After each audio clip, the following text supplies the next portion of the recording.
یا صاحب الزمان۔ امامت کا عقیدہ ایسا عقیدہ ہے کہ جس کے اندر انسان میں بالکل بھی کسی بھی طرح کا انسان نیوٹرل نہیں رہ سکتا، بے طرف نہیں رہ سکتا۔ یہ نہیں کہہ سکتا کہ میں امام کے ساتھ بھی ہوں اور کسی اور کے ساتھ بھی ہوں، یا امام کے ساتھ ہو یا نہیں ہو۔ امام علیہ السلام نے اجازت نہیں دی ہے۔ میں نے چند دن پہلے جو وعدہ کیا تھا میں اس کو مکمل کر دوں گا، آج میں نے وہاں پہ مکمل نہیں کیا تھا۔ عزیزان گرامی، مولا کے اگر آپ دیکھیں تو حکمیت کا معاملہ، حکمیت ذہنوں میں ہے نا، ایک ہوتا ہے قاضی، ایک ہوتا ہے حکم۔ حکم یعنی آربیٹریٹر، میں نے اسے نرس کیا تھا۔ جنگ ہوئی مولا کی صفین اور معاویہ کے ساتھ جنگ ہوئی، اور اس کے بعد اور نام میں جو ہے وہ لوگوں کی تاریخ ہے، میں کوئی ایسی بات نہیں کر رہا ہوں، تو اس لیے معاویہ کے ساتھ جنگ ہوئی، 1.5 سال سے زیادہ جنگ جاری رہی، اور جنگ جب ختم ہوئی تو کہاں پہ ختم ہوئی؟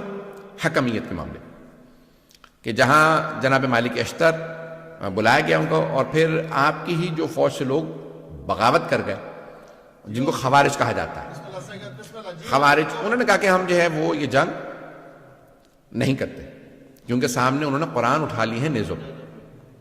آج بھی بہت سے افراد صرف قرآن قرآن قرآن دکھا رہے ہیں اور کہتے ہیں کہ میں اہل بیت کو نہیں مانتے۔ عزیزان گرامی، جہاں پہ بھی کوئی بغیر اہل بیت کے قرآن کو مانے گا وہ قرآن سے بھی گمراہ ہو جائے گا، کیونکہ رسول خدا فرما گئے یہ دونوں ایک دوسرے سے کبھی جدا نہیں ہوں گے، قرآن اور اہل بیت کبھی جدا نہیں ہے۔ عزیزان گرامی، انہوں نے کیا کہ آج ہمارے ہاں تشیع میں بھی میں نے دیکھا کہ بہت سے افراد یہ القاب چلا رہے ہیں کہ وہ جو ہے کہتے ہیں کہ نہیں ہم اہل القرآن ہیں، حدیث کو بھی نہیں مانتے، کسی چیز کو نہیں مانتے، صرف اور صرف قرآن۔ یاد رکھیے گا جو صرف قرآن کی بات کرے گا وہ لازماً گمراہ ہو جائے گا۔ عزیزان گرامی، اب یہ جناب امیر علیہ السلام کے سامنے ہوا معاملہ، انہوں نے قرآن اٹھایا، مولا نے کہا بھئی یہ قرآن لے لو، یہ جو دکھا رہے ہیں اس کا واسطہ دے رہے ہیں، جنگ جاری رکھو۔ کہا نہیں مولا وہ قرآن کا واسطہ دے رہا ہے۔ مولا نے کہا اگر وہ قرآن کو مانتا ہوتا تو میرے مقابلے میں کیوں آتا؟ اور مولا نے یہ جملہ فرمایا، کہا ھذا قرآن صامت وانا القرآن الناطق، یہ خاموش قرآن ہے، میں بولتا ہوا قرآن ہوں۔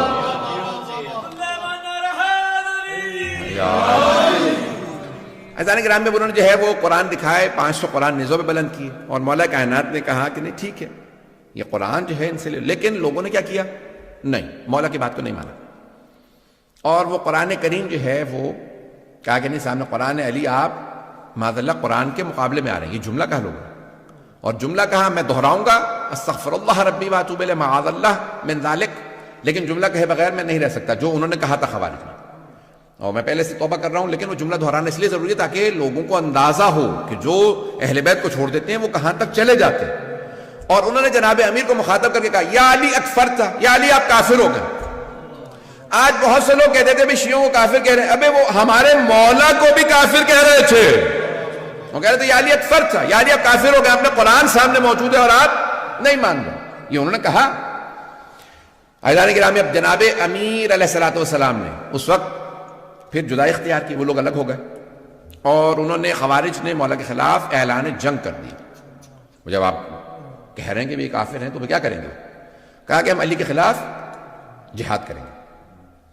آپ نے کبھی زیارات پڑھی ہیں؟ آرام سے سن لیجیے گا، زیارات اس وقت میرے سامنے نظر نہیں آ رہی۔ زیارت میں آپ زیارت واسطے جملہ پڑھتے ہیں کہ کن پہ لعنت ہو؟ جو امام حسین کے قتل میں آئے، جنہوں کے خلاف جاہدت الحسین۔ کبھی آپ نے غور کیا جنہوں نے مولا حسین کے خلاف جہاد کیا ان پہ لعنت ہو؟ کون فرما رہے ہیں؟ چھٹے امام علیہ السلام، والذین جاہدت الحسین، جنہوں نے امام حسین کے خلاف جہاد کیا۔ کون؟ یعنی وہ یہ کہہ رہے تھے کہ جو ہم امام حسین کے خلاف لڑ رہے ہیں یہ جہاد ہے، جہاد عبادت ہے، نہیں ہے مجمع میرے ساتھ؟ جہاد عبادت ہے یا نہیں ہے؟ فروع دین میں 6 نمبر پہ جہاد ہے، پہلے ہے نماز، روزہ، حج، زکوٰۃ، خمس، جہاد۔ فروع دین میں واجب عبادت سمجھتے ہوئے قربتاً اللہ کی نیت سے کر سکتے ہیں۔ نماز اگر قربتاً اللہ نہ ہو تو قبول نہیں، روزہ قربتاً اللہ نہ ہو قبول نہیں، حج قربتاً اللہ نہ ہو قبول نہیں، خمس و زکوٰۃ قربتاً اللہ نہ ہو قبول، جہاد قربتاً اللہ نہ ہو قبول نہیں۔ پتہ نہیں مجمع ہے یا نہیں؟ اب وہ کہہ رہے تھے ہم جہاد کر رہے ہیں، جہاد کا مطلب ہوتا ہے یعنی ہم اللہ کی خاطر لڑنے آئے ہیں، پتہ نہیں لوگ ہیں یا نہیں؟ جو لوگ اہل بیت کو چھوڑ دیں, صرف قرآن قرآن قرآن کریں, وہ اہل بیت کے خلاف لڑیں گے اور سمجھیں گے جہاد ہو رہا ہے. چھٹے امام فرماتے ہیں جو حسین کے خلاف لڑے اور کہے یہ جہاد ہے, اس پہ لعنت ہو. پتہ نہیں مجمع ہے یا نہیں ہے, بات پہنچ رہی ہے.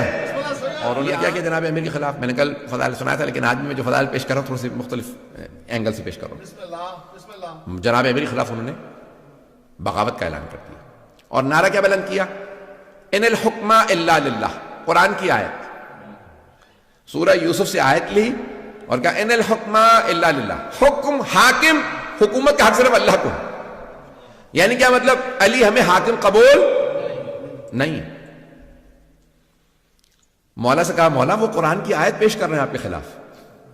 ایسے سے بھی لوگ تھے بیچارے کہ مولا سے سوال کا جواب لینے آ رہے ہیں, مولا وہ آیت پڑھ رہے ہیں. تو مولا نے کیا فرمایا, کلمۃ حق یراد بہا الباطل, کلمہ حق بلند کر رہے ہیں لیکن مراد باطل لے رہے ہیں, قرآن حق ہے.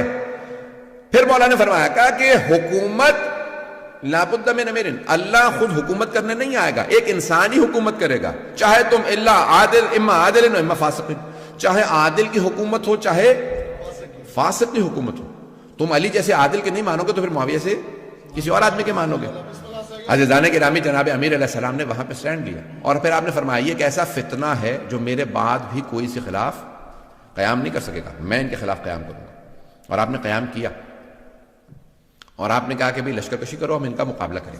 عزیزان گرامی, مولا کائنات نے ایک مرتبہ ان کے خلاف جنگ کا اعلان کیا. اس کو جنگ کو کہا جاتا ہے نہروان. اب کیا ہوا, لشکر آ گیا نہروان کے مقام پہ, بہت بڑا لشکر, 10,000 سے اوپر کا لشکر. مولا نے کہا کہ ان کے 10 افراد بھی نہیں بچیں گے